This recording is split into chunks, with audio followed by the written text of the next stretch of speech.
Hello friends, welcome to our channel the study zone. Guys, कल की video में हमने वनस्पति विज्ञान के चैप्टर 2 कोशिका, कोशिकी संरचना एवं कोशिकी विज्ञान से संबंधित कुछ क्वेश्चंस को देखा था। आज उसके आगे की क्वेश्चंस को देखेंगे, पर उससे पहले अगर आपने अभी तक मेरे चैनल को सब्सक्राइब नहीं किया तो प्लीज़ सब्सक्राइब कर लीजिए, साथ ही बेल आइकन प्रेस कर लीजिए जिससे सारे वीडियो की नोटिफिकेशन आपको आसानी से मिल सके। तो चलिए शुरू करते हैं आज का वीडियो। पहला क्वेश्चन आपको दिया गया है, यूकेरियोटिक कोशिका में आरएनए संश्लेषण कहाँ होता है। चार ऑप्शन आपको दिया गया है, माइटोकॉन्ड्रिया में, सेंट्रियोल में, राइबोसोम, केंद्रक। तो आपका जो राइट आंसर है वह है ऑप्शन डी। क्या है? केंद्रक में। यूकेरियोटिक कोशिका में आरएनए संश्लेषण कहाँ होता है? केंद्रक में। इसकी व्याख्या देख लेते हैं।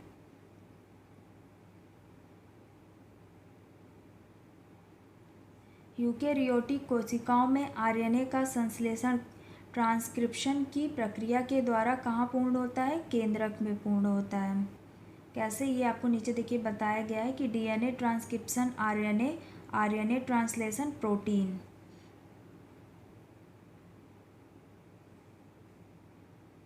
नेक्स्ट क्वेश्चन, निम्नलिखित में से कोशिका का नियंत्रण कक्ष किसे कहा जाता है। चार ऑप्शन आपको दिया गया है, केंद्रक, प्लाज्मा, लाइसोसोम, गुणसूत्र। आपका जो राइट आंसर है वह है ऑप्शन ए। क्या है? केंद्रक। निम्नलिखित में से किसको कोशिका का नियंत्रण कक्ष कहा जाता है? केंद्रक को। इसकी व्याख्या देख लेते हैं। कोशिका जीवन का आधारभूत इकाई है, यह केंद्रक द्वारा नियंत्रित की जाती है। केंद्रक कोशिका की सभी उपापचयन क्रियाओं को नियंत्रित करता है। नेक्स्ट क्वेश्चन, कोशिका का आत्मघाती थैला किसे कहा जाता है। चार ऑप्शन आपको दिया गया है, लाइसोसोम, राइबोसोम, डिक्टियोसोम, फेगोसोम। आपका जो राइट आंसर है वह है ऑप्शन ए। क्या है? लाइसोसोम। कोशिका का आत्मघाती थैला किसे कहा जाता है? लाइसोसोम को। इसकी व्याख्या देख लेते हैं। लाइसोसोम एक कोशिकांग है जिसे आत्मघाती थैले के रूप में जाना जाता है क्योंकि यह फटकर कुछ एंजाइम छोड़ता है, जैसे हाइड्रोलेज, जो कोशिकी अपशिष्ट पदार्थों को तोड़ता है। इसकी खोज वैज्ञानिक डी दवे ने की थी। किसने की थी इसकी खोज? वैज्ञानिक डी दवे ने की थी। नेक्स्ट क्वेश्चन,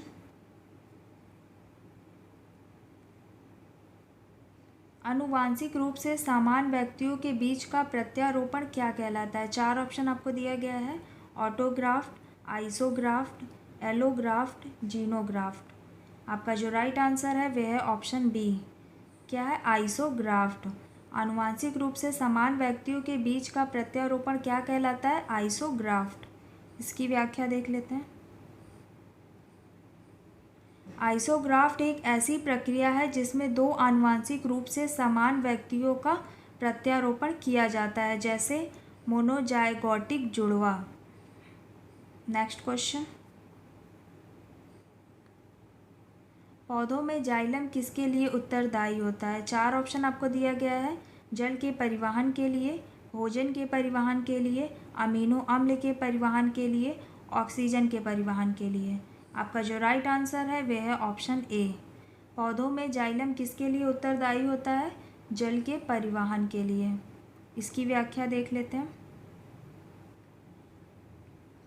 जाइलम एक परिवहन ऊतक है। क्या है? परिवहन ऊतक, जो जल का परिवहन पौधों के विभिन्न भागों में करता है। यह संवहन बंडल में उपस्थित रहता है। कहाँ उपस्थित रहता है? संवहन बंडल में। नेक्स्ट क्वेश्चन, केंद्रक में कौन सा तरल पदार्थ पाया जाता है। चार ऑप्शन आपको दिया गया है, कोशिका द्रव्य, प्रोटोप्लाज्मा, केंद्रक द्रव्य, न्यूक्लियोसोम। आपका जो राइट आंसर है वह है ऑप्शन सी, केंद्रक द्रव्य। केंद्रक में कौन सा तरल पदार्थ पाया जाता है? केंद्रक द्रव्य। इसकी व्याख्या देख लेते हैं। न्यूक्लियोप्लाज्मा या केंद्रक द्रव्य कोशिका के केंद्रक में पाया जाने वाला पदार्थ है। न्यूक्लियोप्लाज्मा के गुणसूत्र प्रोटीन के कण और आयन पाए जाते हैं जो केंद्रक में विभिन्न क्रियाएं करते हैं। नेक्स्ट क्वेश्चन, अंतःद्रवी जालिका किसकी उपस्थिति के कारण खुरदरी होती है? 4 ऑप्शन आपको दिया गया है, गाल्जी बॉडी, लवक, लाइसोजोम, राइबोजोम। आपका जो राइट आंसर है वह है ऑप्शन डी, क्या है? राइबोजोम। अंतःद्रवी जालिका किसकी उपस्थिति के कारण खुरदरी होती है? राइबोजोम के कारण। इसकी व्याख्या देख लेते हैं।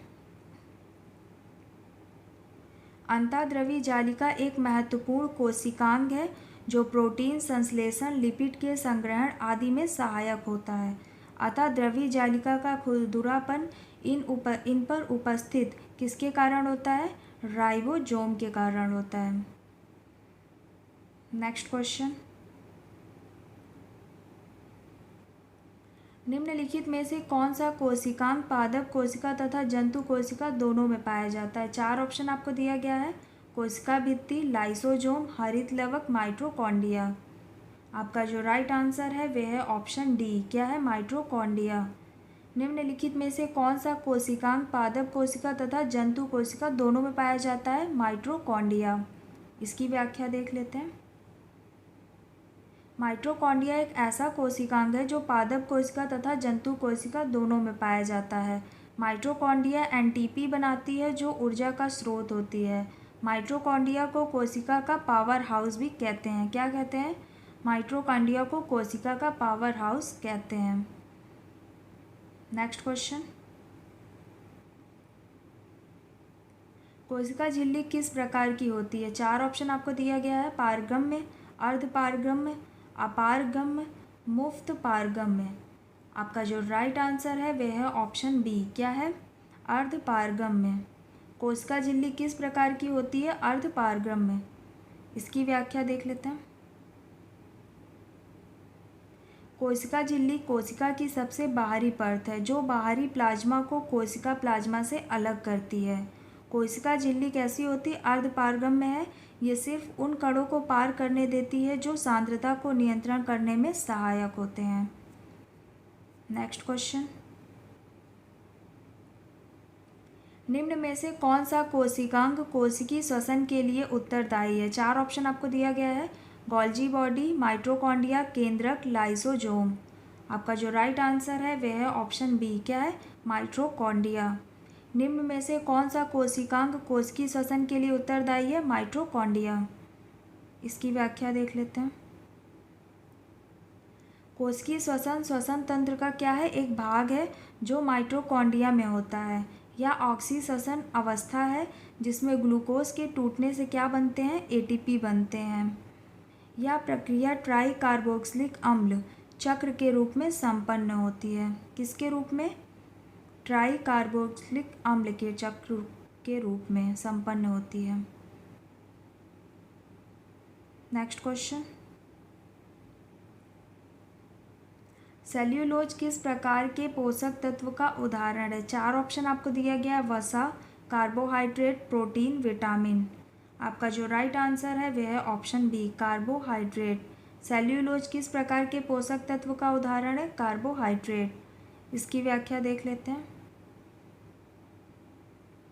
सेल्यूलोज एक प्रकार का क्या होता है? कार्बोहाइड्रेट पॉलीसैकेराइड है। यह ग्लूकोज के एकल अणुओं से मिलकर बना होता है। सेल्यूलोज कोशिका भित्ति का एक महत्वपूर्ण अवयव है। नेक्स्ट क्वेश्चन, समान कोशिकाओं के समूह को उनके कार्य के अनुसार क्या कहते हैं? 4 ऑप्शन आपको दिया गया है, ऊतक, अंग, अंगतंत्र, कोशिकीय संगठन। आपका जो राइट आंसर है वह है ऑप्शन ए, क्या है? ऊतक। समान कोशिकाओं के समूह को उनके कार्य के अनुसार क्या कहते हैं? ऊतक। नेक्स्ट इसकी व्याख्या देख लेते हैं। ऊतक एक कोशिकीय संगठन है जो कोशिका तथा अंगों के स्तर पर अलग रहता है। ऊतक कोशिकाओं का वह संगठन है जो आकार एवं कार्य में समान रहता है। ऊतकों के अध्ययन को क्या कहते हैं? हिस्टोलॉजी कहते हैं। तो ये आप लोग ध्यान रखिएगा कि ऊतकों के अध्ययन को क्या कहते हैं? हिस्टोलॉजी कहते हैं। सभी अंग कोशिकीय परत से बने होते हैं। नेक्स्ट क्वेश्चन, पादप ऊतक कितने प्रकार के होते हैं? 4 ऑप्शन आपको दिया गया, 3, 2, 5, 6। आपका जो राइट आंसर है वह है ऑप्शन ए। क्या है? 3। पादप ऊतक कितने प्रकार के होते हैं? 3 प्रकार के। इसकी व्याख्या देख लेते हैं। पादप ऊतक को 3 प्रकार से विभाजित किया गया है। कौन कौन से हैं? पहला है विभज्योतक ऊतक। ये क्या होते हैं? ये नई कोशिकाओं से बने होते हैं या मुख्यतः जड़ तथा तने के शीर्ष भाग में पाए जाते हैं। कहाँ पाए जाते हैं? जड़ तथा तने के शीर्ष भाग में। दूसरा क्या है आपका? स्थिर ऊतक। ये क्या होता है? यह जाइलम तथा फ्लोएम से बने होते हैं या मुख्यतः कहाँ पाए जाते हैं? संवहन मंडल में पाए जाते हैं। आपका जो तीसरा है वो क्या है? मुख्य ऊतक, जो क्या होता है? पौधों द्वारा उत्पादित कार्बोहाइड्रेट को संचयन करने का कार्य करते हैं। क्या करते हैं? पौधों द्वारा उत्पादित कार्बोहाइड्रेट को संचयन करने का कार्य करते हैं। नेक्स्ट क्वेश्चन, कौन से विभज्योतक परिपक्व ऊतकों के बीच में पाया जाता है? 4 ऑप्शन आपको दिया गया, इंटरकैलोरी, प्राइमरी, पार्श्व, शीर्षस्थ। आपका जो राइट आंसर है वह है ऑप्शन ए। क्या है? इंटरकैलोरी।